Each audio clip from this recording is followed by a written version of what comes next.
Boa noite, amada Igreja do Senhor. Vamos começar o nosso culto de oração, palavra, louvor nessa noite. Eu quero convidar você e sua família a abrir a palavra do Senhor no Salmo 51. Vamos ler juntos o Salmo 51. Amém? E o texto diz assim: Tem misericórdia de mim, ó Deus, por teu amor, por tua grande compaixão. Apaga as minhas transgressões, lava-me de toda a minha culpa e purifica-me do meu pecado. Pois eu mesmo reconheço as minhas transgressões e o meu pecado sempre me persegue. Contra ti, só contra ti pequei e fiz o que tu reprovas, de modo que justa é a tua sentença e tens razão em condenar-me. Sei que sou pecador desde que nasci, sim, desde que me concebeu minha mãe. Sei que desejas a verdade no íntimo e no coração me ensinas a sabedoria. Purifica-me como isso e ficarei puro, lava-me e mais branco do que a neve serei. Faze-me ouvir de novo júbilo e alegria, e os ossos que esmagaste exultarão. Esconde o rosto dos meus pecados e apaga todas as minhas iniquidades. Cria em mim um coração puro, ó Deus, e renova dentro de mim um espírito estável. Não me expulses da tua presença, nem tires de mim o teu Santo Espírito. Devolve-me a alegria da tua salvação e sustenta-me com um espírito pronto a obedecer. Então ensinarei os teus caminhos aos transgressores, para que os pecadores se voltem para ti. Livra-me da culpa dos crimes de sangue, ó Deus, Deus da minha salvação. E a minha língua aclamará a tua justiça. Ó Senhor, dá-me aos meus lábios e a minha boca anunciará o teu louvor.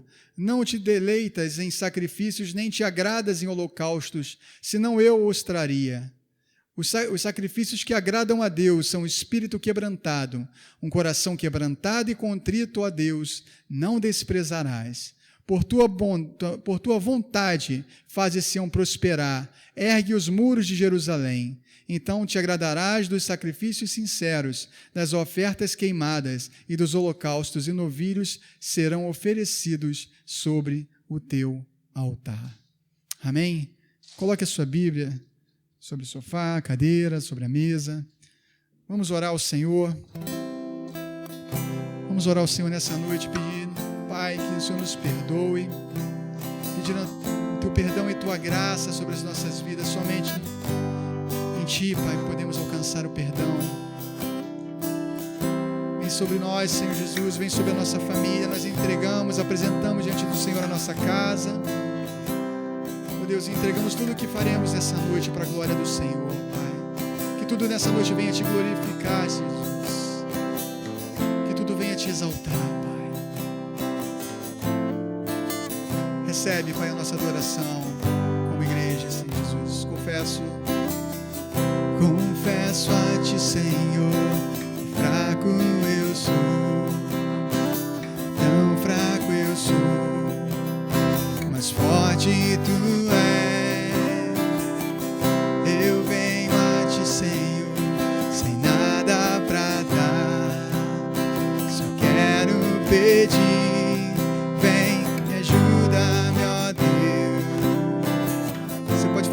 Essa oração. Confesso a Ti, Senhor, que fraco eu sou, tão fraco eu sou, mas forte Tu és. Eu venho a Ti, Senhor, sem nada pra dar, só quero pedir, vem e ajuda-me, ó Deus. Coração, um coração quebrantado e humilde, não rejeitai, Senhor. Estenda-me tua graça e deixe teu amor fluir, por misericórdia nós clamamos. Faz chover perdão e graça sobre mim, perdão e graça, e lava-me, Senhor, pois hoje eu preciso do teu amor.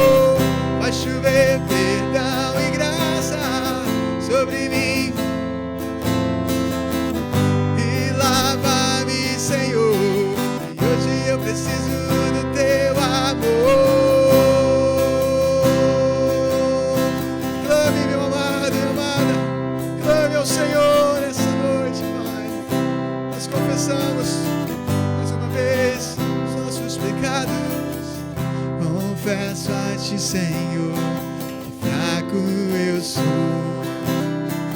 tão fraco eu sou, mas forte tu és. Eu venho a ti, Senhor, sem nada pra dar, só quero pedir, vem e ajuda-me, ó Deus. Um coração quebrantado, quebrantado, sim, um coração quebrantado e humilde, não rejeitas, Senhor. Estenda-me tua graça e deixe. Diga bem forte: teu amor flui, Deus, por misericórdia nós clamamos. Faz chover perdão e graça sobre mim, perdão e graça, e lava-me, Senhor, pois hoje eu preciso do teu amor. Essas vozes: faz chover perdão e graça sobre mim, perdão e graça, e lava-me, Senhor, pois hoje eu preciso. Todos juntos: faz chover perdão e graça sobre mim, perdão e graça, e lava-me, Senhor, pois hoje eu preciso do teu amor. Faz chover perdão e graça sobre mim, perdão e graça, e lava-me, Senhor, pois hoje eu preciso do teu amor. Diga: Pai, eu preciso do teu amor, Pai, eu preciso de ti, Senhor. Ora, louvado seja o teu nome, Senhor, louvado seja o teu nome, Senhor. Fomos redimidos pelo teu sangue, Pai. Vamos declarar ao Senhor essa verdade. Tu és digno, somente o Senhor é digno, porque Ele vive. Eu posso crer no amanhã, no amanhã, Senhor.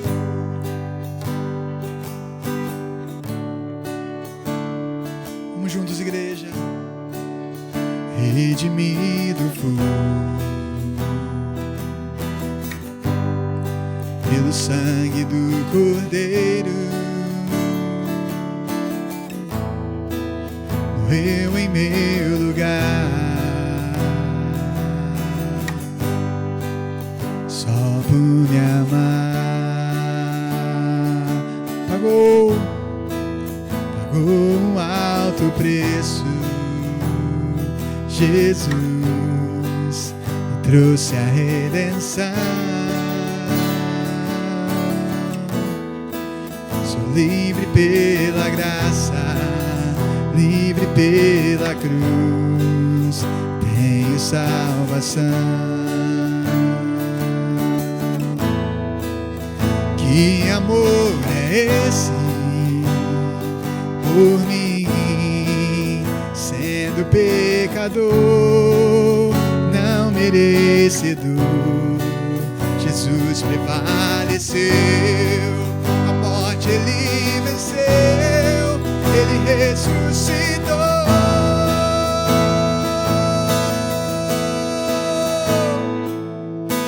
Digno, poderoso, santo, santo, glorioso, grande, não há outro igual a ti.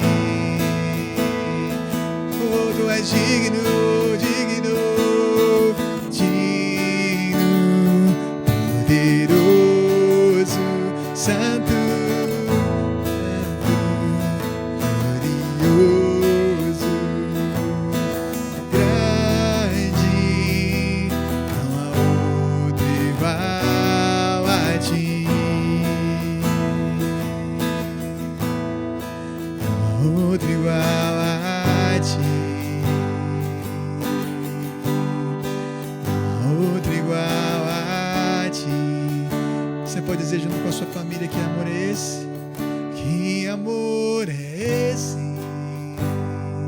por mim, sendo pecador, não merecedor, Jesus prevaleceu, a morte ele venceu, ele ressuscitou.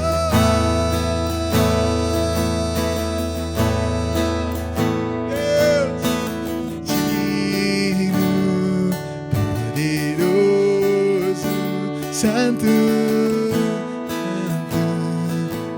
glorioso, grande, não há outro igual a ti,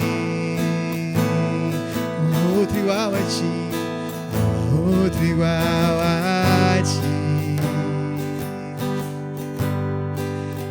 outro igual a ti, não há outro igual a ti, não há outro igual a ti. Senhor, vive. Talvez seja uma das canções que nós mais tenhamos cantado durante esses dias de quarentena. E não apenas como uma letra, mas como uma grande verdade. Como uma grande verdade, eu quero convidar você e a sua família a declarar que porque Ele vive eu posso crer no amanhã, no amanhã. Oh Deus, maravilhoso! Oh, aleluia!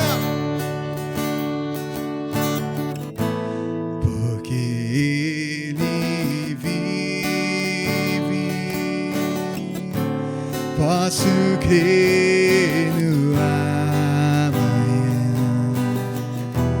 porque Ele vive, temor não há, mas eu bem sei, eu sei que a minha vida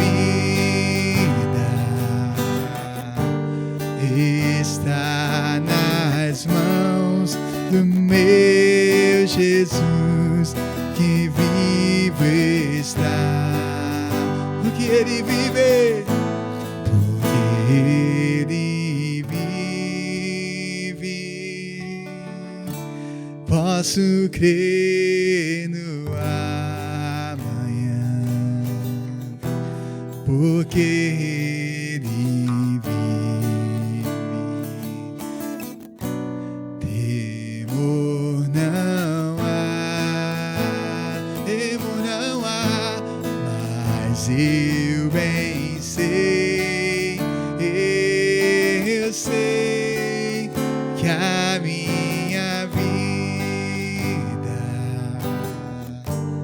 está nas mãos do meu Jesus, que vive está. Ele vivo está, Senhor. Na sua casa você pode aplaudir o Senhor, amém? Glória a Deus, louvado seja o nome do Senhor. Aleluia. Erlon. Boa noite, igreja. Quero convidá-los a abrirem suas Bíblias no Evangelho de Marcos. No capítulo 11, nós vamos ler os versículos 20 a 26. Evangelho de Marcos, capítulo 11, versículos 20 a 26, nos diz assim a palavra do Senhor. De manhã, ao passarem, viram a figueira seca desde as raízes. Pedro, lembrando-se, disse a Jesus: Mestre, vê, a figueira que amaldiçoaste secou. Respondeu Jesus: tenham fé em Deus. Eu lhes asseguro que se alguém disser a este monte, levante-se e atire-se no mar, e não duvidar em seu coração, mas crer que acontecerá o que diz, assim lhe será feito. Portanto, eu lhes digo, tudo o que vocês pedirem em oração, creiam que já o receberam, e assim lhes sucederá. E quando estiverem orando, se tiverem alguma coisa contra alguém, perdoe-no, para que também o Pai Celestial lhes perdoe os seus pecados. Mas, se vocês não perdoarem, também o seu Pai que está nos céus não perdoará os seus pecados. Curve sua cabeça, vamos orar. Senhor Deus e Pai de nosso Senhor e Salvador Jesus Cristo, nesta hora nos colocamos diante da Tua presença e pedimos que o Teu Espírito Santo possa nos esclarecer a palavra que foi lida, o texto que foi lido, Senhor. Ó Deus eterno e todo-poderoso, ajuda-nos, aumenta-nos a fé, que possamos confiar verdadeiramente em Ti, ó Deus Pai.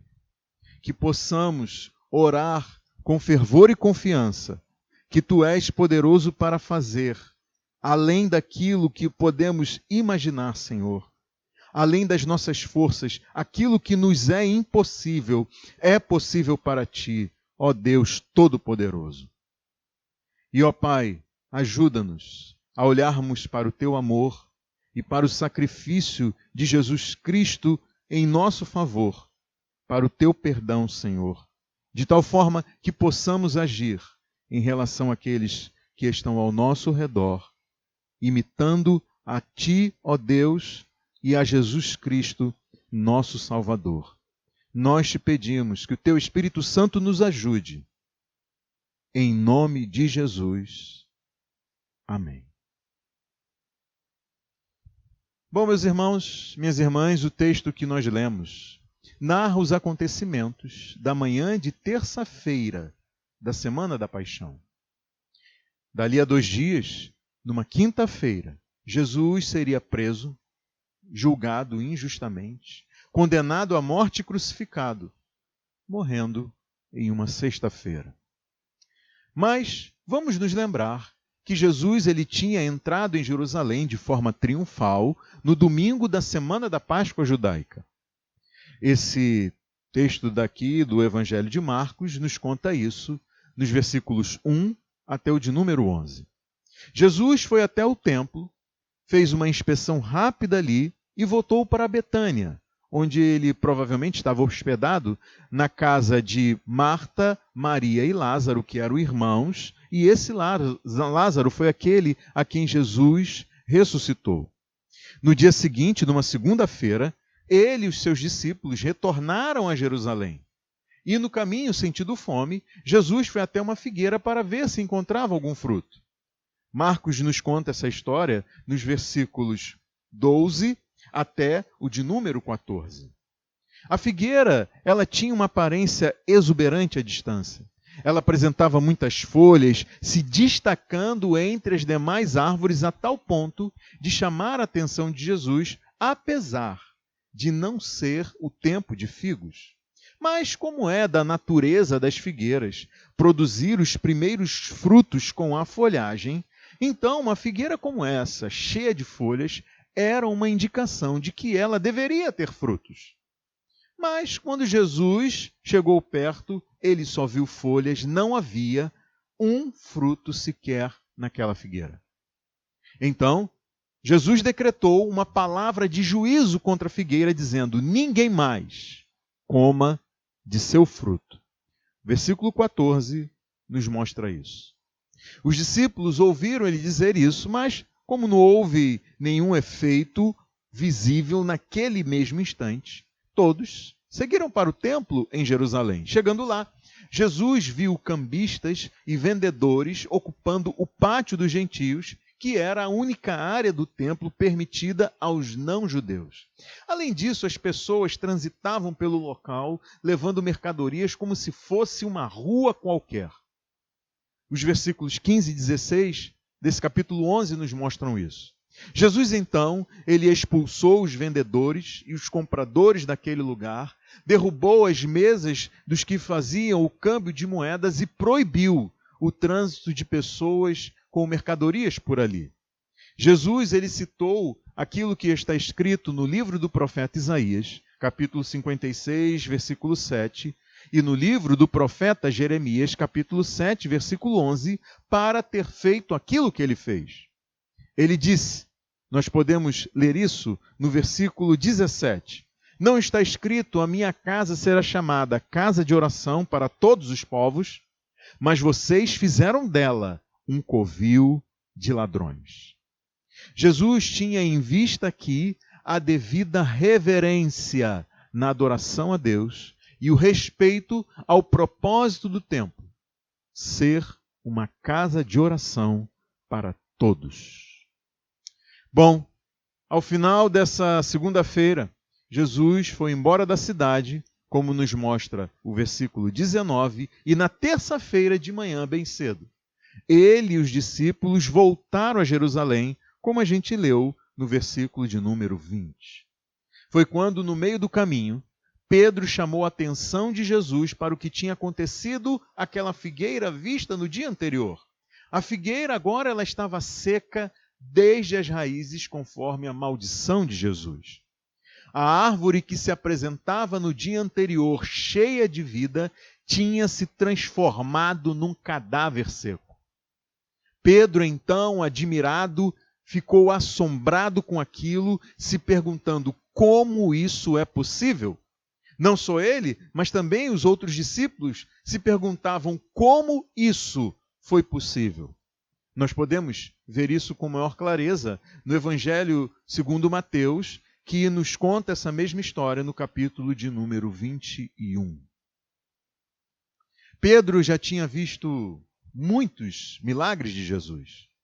Ele já tinha presenciado cego enxergar, mudo falar, paralítico andar, todo tipo de enfermidade sarar, e também tinha presenciado a libertação de vários endemoniados.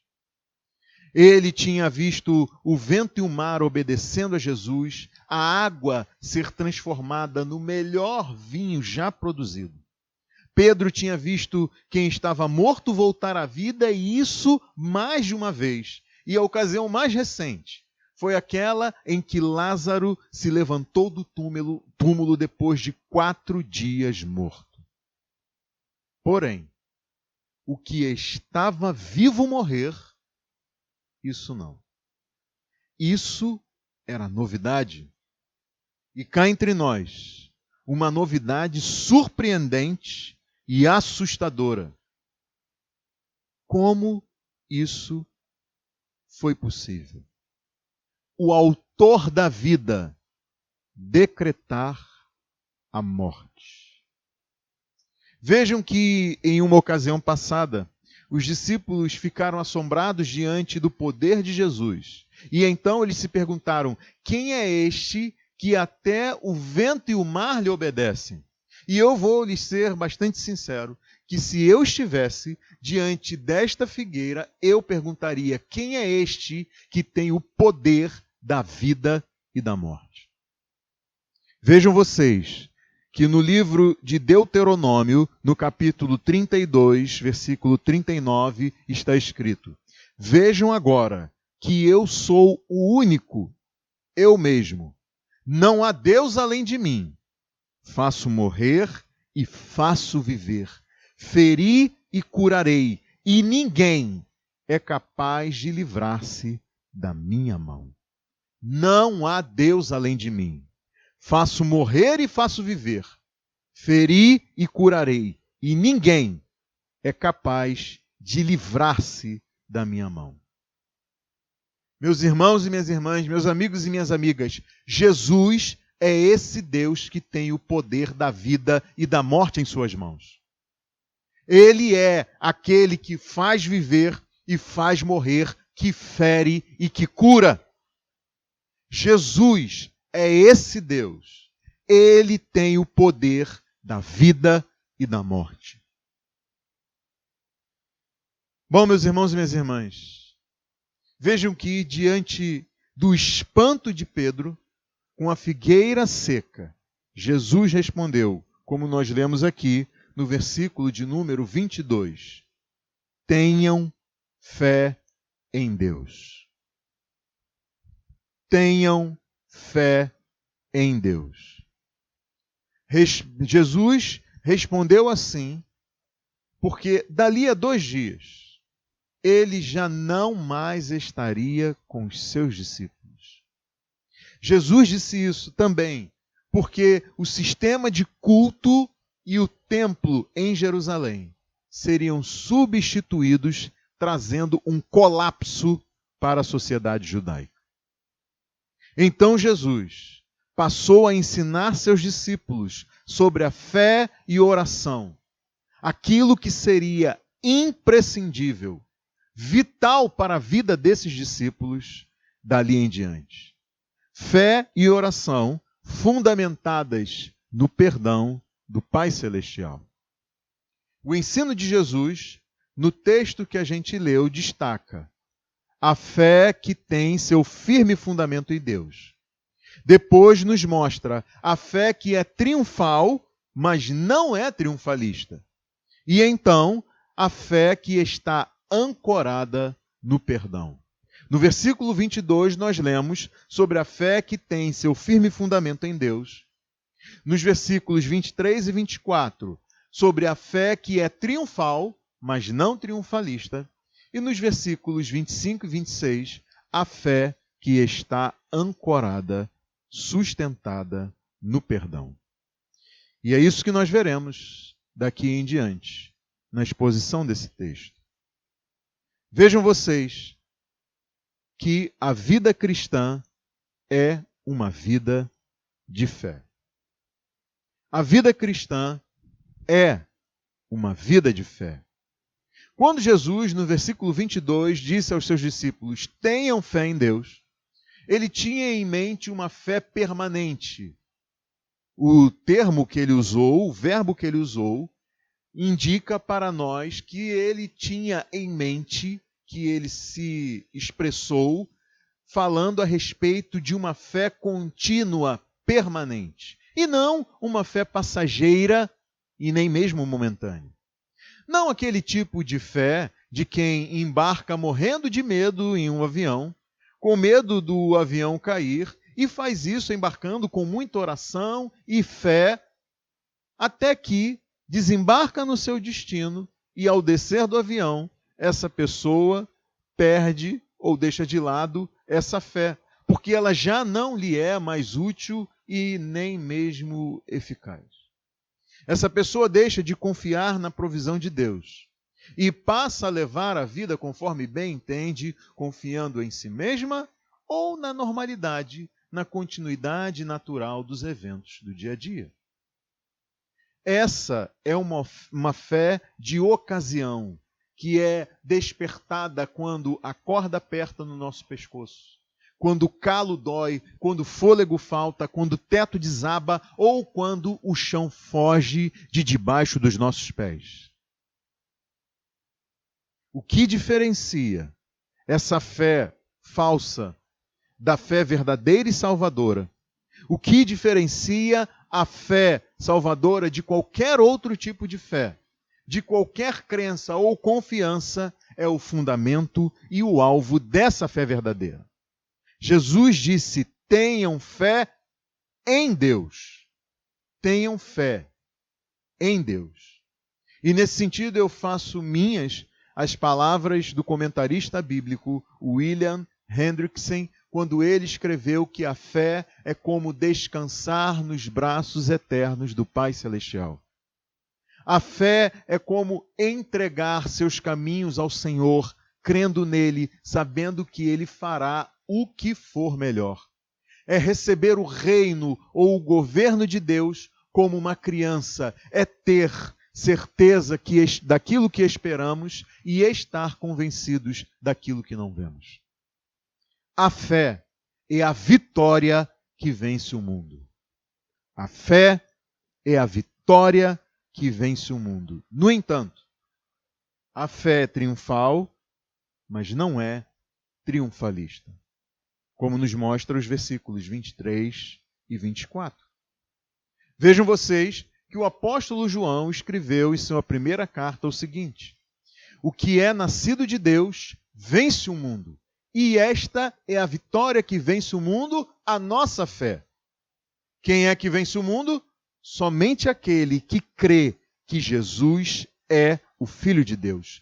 Quem é que vence o mundo? Aquele que crê que Jesus é o Filho de Deus, e essa é a vitória que vence o mundo, a nossa fé. João fala aqui do triunfo da fé em Jesus sobre o mundo, só que isso é muito, muito diferente do triunfalismo religioso. Esse triunfalismo ele é visto na repugnante teologia da prosperidade, que despreza os fundamentos e o alvo da fé verdadeira. Essa teologia da prosperidade é um sistema que se sustenta no desempenho religioso do fiel e não na graça de Cristo.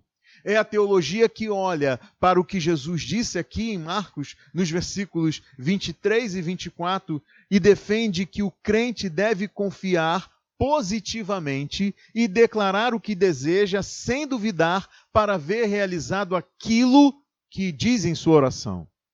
Eles ensinam que o crente não pode nem mesmo dizer em oração: ó meu Deus, se o Senhor quiser. Segundo eles afirmam, nesse se já está embutida a dúvida sobre aquilo que foi pedido. Basta então você dizer as palavras, pedir aquilo que deseja, com toda a confiança e positivismo nisso que você está pensando, e no final disso tudo dizer as palavras mágicas, em nome de Jesus. E Deus se vê então no dever de fazer o que você disse em oração. Mas vejam que, realmente Jesus fala aqui de uma fé no Deus que pode todas as coisas. Jesus nos fala de um Deus que pode todas as coisas. Ele disse: eu lhes asseguro que se alguém disser a este monte, levante-se e atire-se no mar, e não duvidar em seu coração, mas crer que acontecerá o que diz, assim lhe será feito.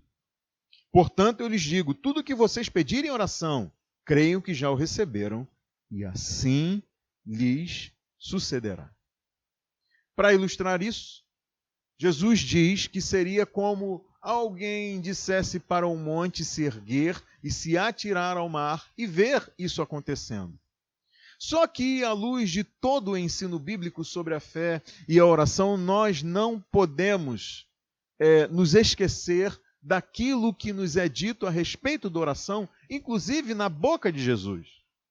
Meus irmãos e minhas irmãs, vejam a oração do Pai Nosso, quando ele diz: Pai Nosso que estás no céu, santificado seja o teu nome. Venha a nós o vosso reino, seja feita a tua vontade, assim na terra como no céu. Então, à luz de todo o ensino bíblico sobre a fé e a oração, nós podemos afirmar com toda certeza e sem vacilar que a oração eficaz não conhece limites, mas reconhece condições. A oração eficaz, ela não conhece limites, mas ela reconhece condições. A fé em oração, ela se manifesta naquele tipo de confiança humilde, totalmente dependente que uma criança tem no seu pai. A fé em oração se manifesta na busca pela glória de Deus, de coração, mente, força e entendimento, pelo desejo da vontade de Deus e não da sua vontade pessoal, humana, ser feita neste mundo. A fé em oração se manifesta na expectativa perseverante de que, ainda que tudo ao redor nos seja contrário, Deus pode mudar todas as coisas e o fará quando e como lhe aprouver. A fé em oração se manifesta na misericórdia para com todos, a semelhança da misericórdia de Deus para conosco. A fé se manifesta naquela submissão à soberania de Deus, quando o crente se coloca em oração diante de Deus Pai. A fé em oração é vista naqueles pedidos feitos em nome de Jesus, mas dando graças a Deus constantemente por todas as coisas em nome de nosso Senhor Jesus Cristo. E sabendo que Deus age em todas as coisas para o bem daqueles que o amam e que foram chamados e predestinados para serem conformes à imagem de seu Filho Jesus. Meus irmãos e minhas irmãs, a oração eficaz, poderosa em seus efeitos e que agrada a Deus, nasce em um coração amoroso, misericordioso e perdoador.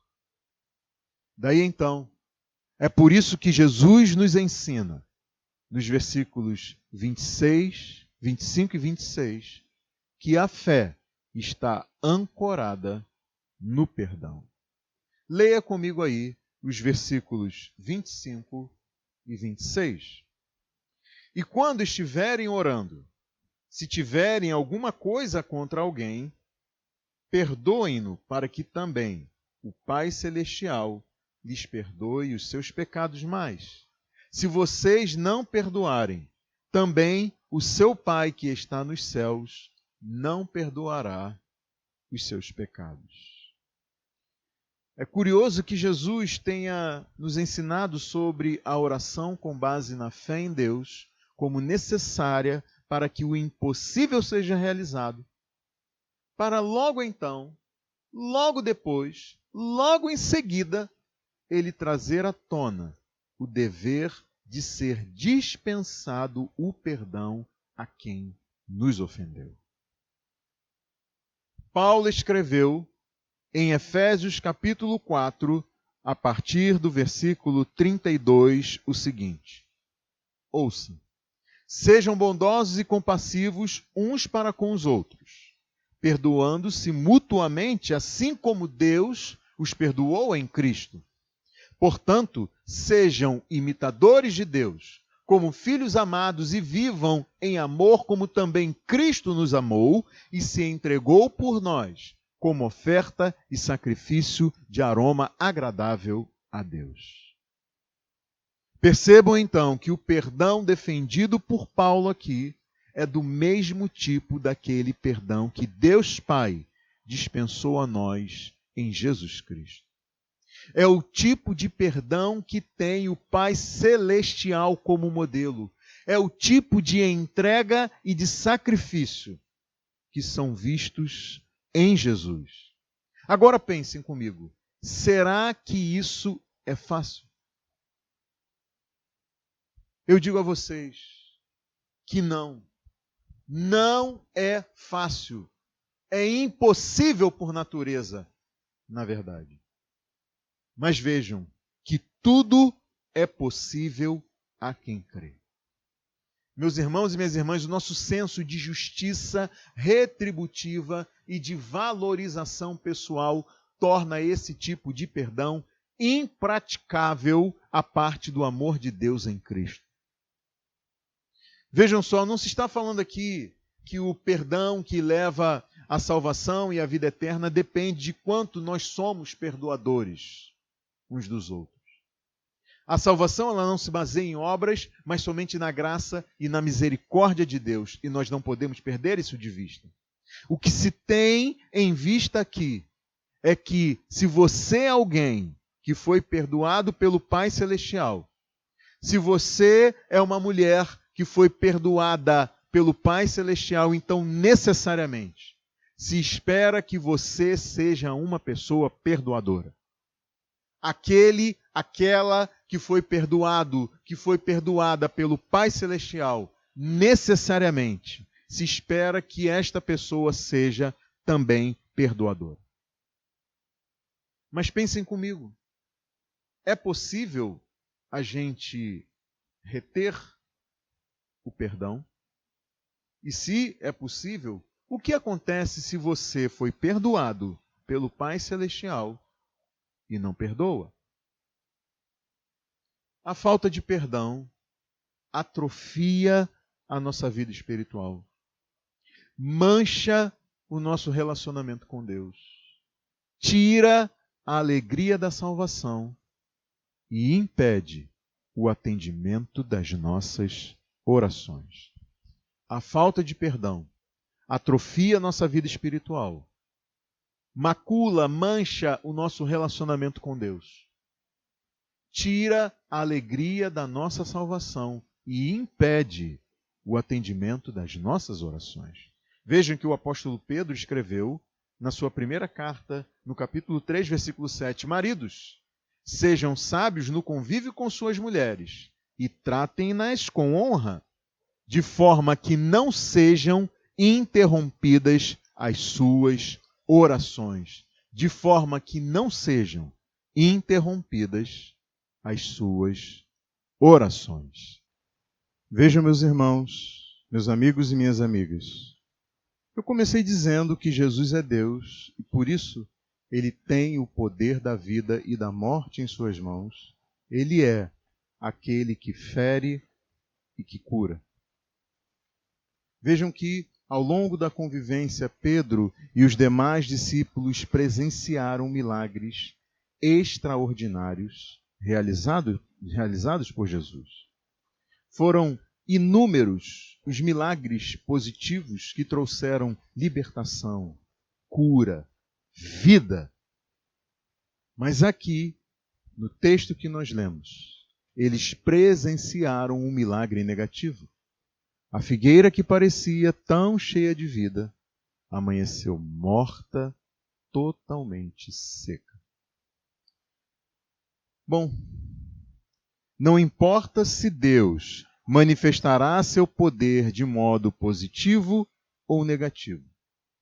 O que importa é ter fé em Deus.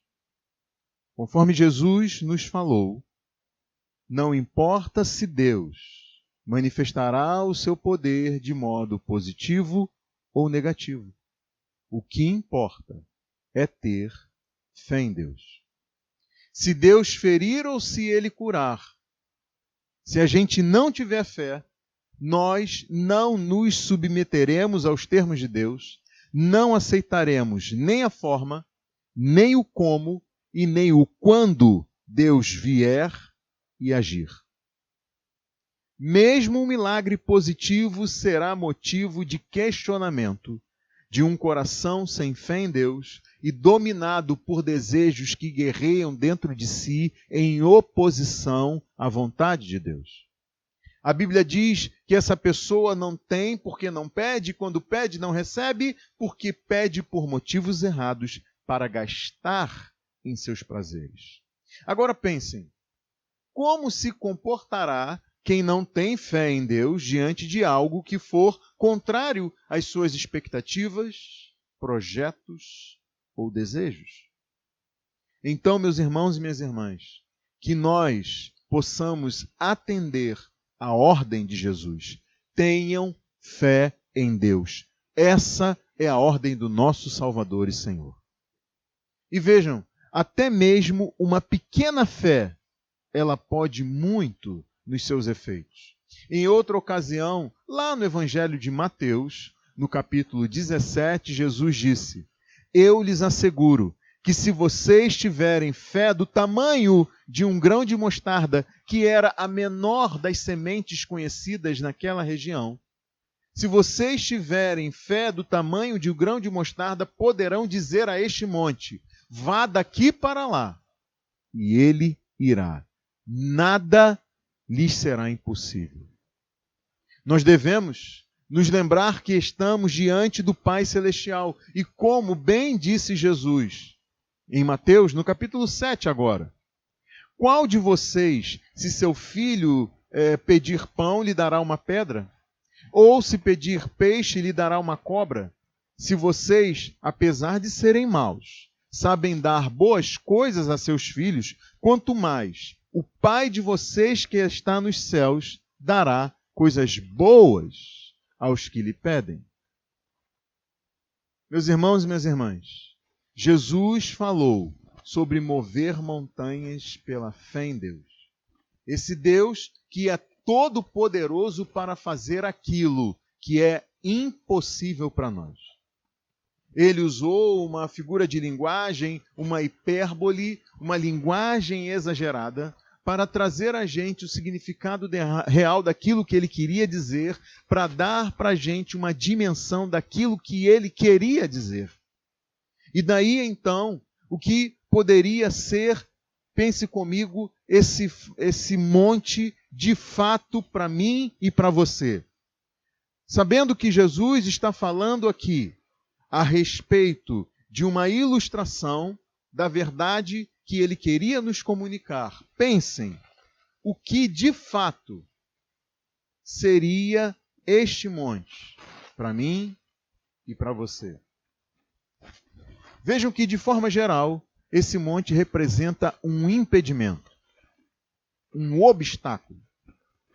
E então eu quero destacar para você 3 exemplos de 3 homens que tiveram experiências com Deus em oração. 3 homens que se colocaram diante de Deus, tendo monte diante de si, uma grande luta, um grande desafio para a sua fé. O primeiro deles é Jó. Esse homem perdeu tudo: bens, riquezas e até mesmo os seus filhos. Ainda assim, Jó foi capaz de se colocar diante de Deus, com o rosto em terra, não só em oração, mas em adoração. E ele disse: saí nu do ventre da minha mãe e nu partirei. O Senhor o deu, o Senhor o levou, louvado seja o nome do Senhor. E mais tarde, quando ele adoeceu, e o seu corpo ficou tomado de feridas terríveis, da sola dos pés ao alto da cabeça, ele disse para sua esposa: aceitaremos o bem dado por Deus e não o mal. Vejam que Deus não livrou a Jó de todo esse mal e mais, deixou aquele homem nesse estado ainda por algum tempo. A segunda pessoa que eu queria mencionar nesta noite é Jesus. Jesus orou com tanta intensidade, fazendo o mesmo pedido 1, 2, 3 vezes, a ponto de suar sangue em sua agonia, dizendo: Pai, tudo te é possível. Se queres, afasta de mim este cálice, contudo não seja feita a minha vontade, mas a tua. E eu destaco aqui na boca do nosso Senhor Jesus, ele dizendo: Pai, tudo te é possível. Se queres, contudo, não seja feita a minha vontade, mas a tua. Agora, a terceira pessoa que eu quero destacar é o apóstolo Paulo. Paulo relatou que sofria com aquilo que ele chamou de espinho na carne. Ele identificou como um mensageiro de Satanás que o atormentava, vejam vocês. Então, ele rogou por 3 vezes ao Senhor que lhe tirasse esse espinho. Mas o Senhor lhe disse: minha graça é suficiente para você, pois o meu poder se aperfeiçoa na fraqueza. 2 Coríntios, capítulo 12, versículo 9. E daí então Paulo escreveu em seguida: portanto, eu me gloriarei ainda mais alegremente em minhas fraquezas, para que o poder de Cristo repouse em mim. Por isso, por amor de Cristo, regozijo-me nas fraquezas, nos insultos, nas necessidades, nas perseguições, nas angústias, pois quando sou fraco, é que sou forte. Agora pense, meu irmão, minha irmã, o que era esse espinho na carne de Paulo? Uma doença? Uma deficiência? Um problema emocional, mental, relacional? Seriam os muitos opositores que Paulo enfrentava? Ou, quem sabe, uma tentação? O fato é que o Espírito Santo quis que nada específico fosse dito ou esclarecido sobre isso. Então, imagine o que você quiser sobre esse espinho. certamente não vai ser nada agradável, e seja lá o que for, qualquer um de nós pode então se identificar com o apóstolo Paulo. Como então, meu irmão, minha irmã, a gente pode unir as palavras de Jesus sobre fé e oração aqui no Evangelho de Marcos com essas 3 experiências de oração com respostas, assim, digamos, negativas? Vejam que o que mais se destaca em cada uma dessas 3 experiências não é nem o que Deus fez ou deixou de fazer, mas como esses 3 homens reagiram diante do poder de Deus para fazer todas as coisas. O que nós podemos aprender? Primeiro, nós aprendemos que devemos nos firmar no caráter de Deus, que é santo, justo e bom. Devemos estar certos de que Deus é bom, soberano, onisciente, onipotente, justo, amoroso, gracioso e misericordioso. Nós devemos nos firmar no caráter de Deus santo, justo e bom. Devemos estar certos de que Deus é bom, soberano, onisciente, onipotente, justo, amoroso, gracioso e misericordioso. Daí então, olhando para o Deus que é bom, isso significa que tudo o que Deus faz tem a marca da sua perfeição e do melhor propósito para as nossas vidas. Soberano significa que não há coisa ou criatura no céu, na terra ou debaixo da terra que esteja fora do controle de Deus, e não há ninguém que ofereça resistência para que o seu bom propósito seja cumprido. Onisciente significa que Deus conhece mais sobre nós do que nós mesmos e que Ele sabe de coisas que nós nem podemos imaginar. Então, ainda que a gente não consiga compreender tudo o que Ele faz ou autoriza que ocorra em nossas vidas, todas as coisas contribuem para o bom propósito dele para a gente. Onipotente significa que nada e ninguém pode impedir a Deus de fazer o que é necessário para o cumprimento do bom propósito dele para as nossas vidas. Justo significa que é impossível que Deus cometa injustiças. Na verdade, ele foi capaz de assumir o prejuízo por causa das nossas faltas, delitos, transgressões e pecados, em vez de nos cobrar o pagamento disso. Ele levou o seu Filho unigênito, Jesus, o Cristo, o justo, a morrer por injustos como eu e como você, a fim de justificar-nos. Amoroso, gracioso e misericordioso significa que Deus não age com rancor, não age por capricho. Antes, o seu amor é tão grande que ele sacrificou seu Filho e agiu em nosso favor com graça, o que significa que ele nos deu o que nós não merecíamos e também agiu conosco com misericórdia, o que significa que ele não deu aquilo que nós merecíamos.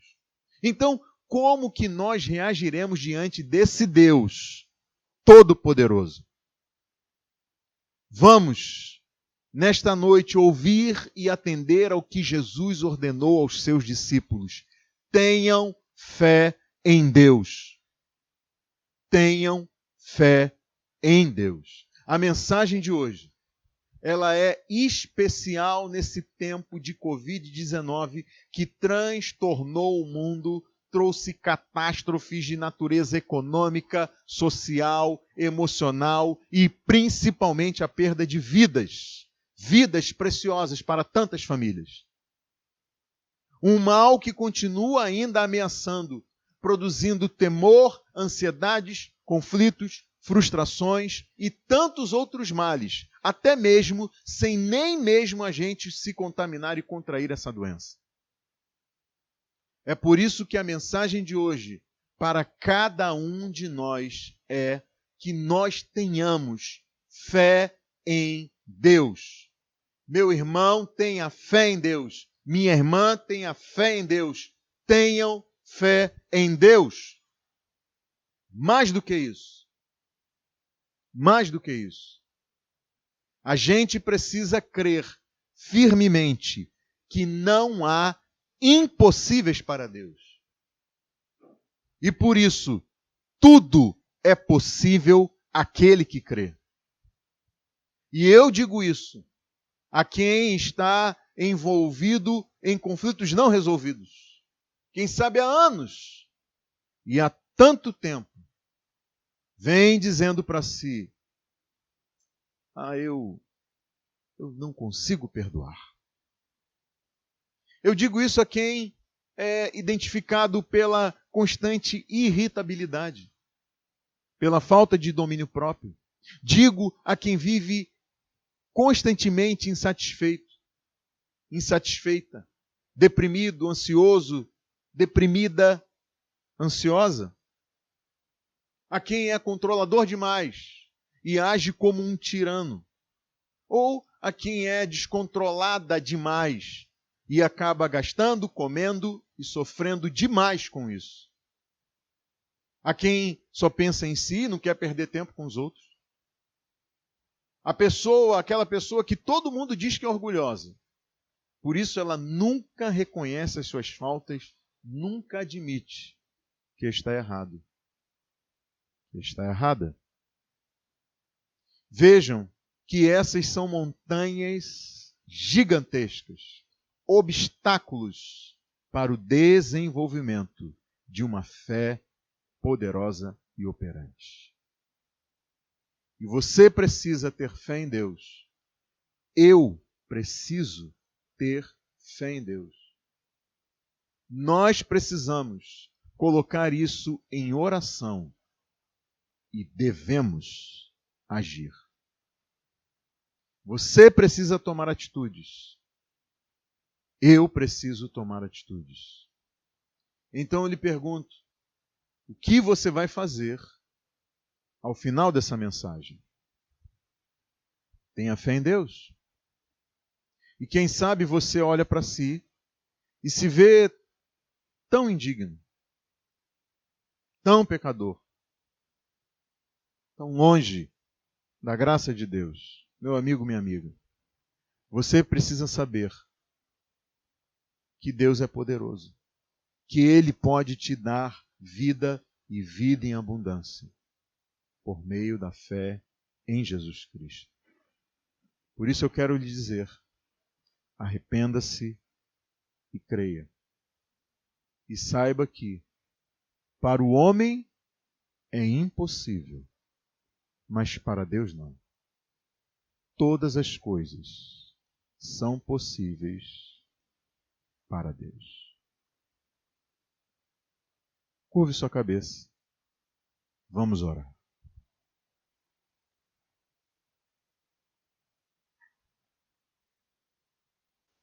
Senhor Deus e Pai, nesta noite, junto com os meus irmãos, eu coloco a minha vida diante de Ti, Senhor, pedindo que o Senhor tenha misericórdia de cada um de nós. Misericórdia da minha vida, misericórdia desse irmão e irmã que me ouve, Senhor. Que Teu Espírito Santo possa falar com ele e com ela. Que essa palavra não apenas venha a nos incomodar, mas venha, Senhor, nos fazer agir, orar, nos colocar diante de Ti e em Tua presença com toda a confiança, firmados no Teu perdão por nós. Meu Deus e meu Pai, muda as nossas vidas, transforma-nos. Aquilo que nos é impossível, quantas vezes e de tantas maneiras nós tentamos, Senhor. Mas, ó Deus, a vida cristã é uma vida de fé. Por isso nós confiamos em Cristo Jesus. Nós confiamos na ação do Espírito Santo. e nos colocamos diante da Tua presença. E pedimos, Senhor, remove esses obstáculos. Em nome de Jesus nós oramos. Amém. Meu irmão, minha irmã, eu quero presentear você. Ao final dessa mensagem eu tenho 2 exemplares desse livro aqui, que trata sobre o perdão. Daí então eu peço que você entre lá no nosso grupo da igreja, depois de assistir essa mensagem, ouvir esta pregação, que você coloque lá de que forma esta mensagem lhe abençoou e aquilo que você pretende fazer em resposta ao que você ouviu. E daí compartilhe isso lá conosco e diga, olha, eu quero um dos livros sobre perdão. E aí nós vamos fazer aquele nosso sorteio para que 2 pessoas possam receber esse livro. Boa noite, que Deus o abençoe rica e abundantemente.